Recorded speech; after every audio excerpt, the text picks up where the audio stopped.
गरीब और ज़रूरतमंद मरीजों के लिए आशा की किरण और एशिया के दूसरे सबसे बड़े नागपुर के मेडिकल में एंटीबायोटिक दवा रेक्लेव 625 नकली पाई गई है। अन्न व औषधि प्रशासन की जांच में ये बड़ा खुलासा हुआ है। करीब 77,000 नकली दवाएं भी मरीजों को बांटी दी गई।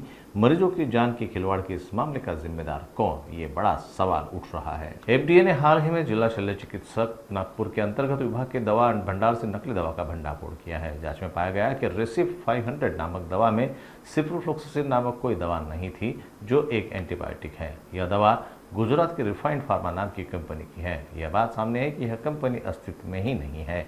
कलेक्टर पुलिस ने इस मामले में 6 लोगों को गिरफ्तार किया है। 5 इस वक्त जेल में हैं। एफडीए की जांच में यह खुलासा होने के बाद से हड़कंप मच गया है।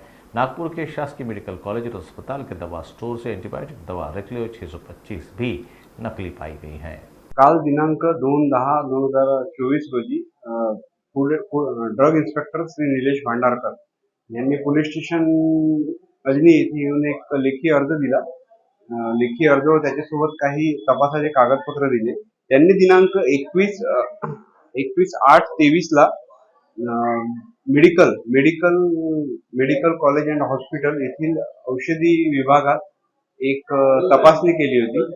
त्या तपासणीमध्ये रिक्लॅव 625 ही जी मेडिसिन आहे, ही मेडिसिन त्यांना शंकास्पद वाटली, तर त्यांनी जवळपास 6,92,000चा जो सप्लाय झालेला होता, तो सप्लाय त्यांनी चेकिंग करिता पाठवला होता। तर मुंबईचे फूड अँड ड्रग डिपार्टमेंट कडून त्यांना एक रिपोर्ट प्राप्त झाला। त्यानुसार सदर ड्रग जी होती, तर ही ड्रग म्हणजे not according to the norms, म्हणजे स्पिरुलिना म्हणून एक त्यांचा एक तांत्रिक शब्द आहे। तर त्यान्वये ती not up to the mark असल्यामुळे त्यांनी सदर बाबतीत पूर्ण तपास केला व तपासामध्ये त्यांना असं आढळलं की सुरुवातीला जे सप्लाय करणारे होते विशाल एंटरप्राइजेसचे सुरेश दत्तात्रय पाटील, त्याच्यानंतर फार्मासिक्स बायोटेकचे प्रीती सुमित त्रिवेदी, त्याच्यानंतर ॲक्वॅटिक्स बायोटेकचे मिहिर त्रिवेदी आणि विजय शैलेंद्र चौधरी काबीज जेनरिक हाऊस चे प्रोप्रायटर, हे 4 लोक त्यांना प्रायमा फेसिया त्यांना आरोपी म्हणून त्यांनी आढळले।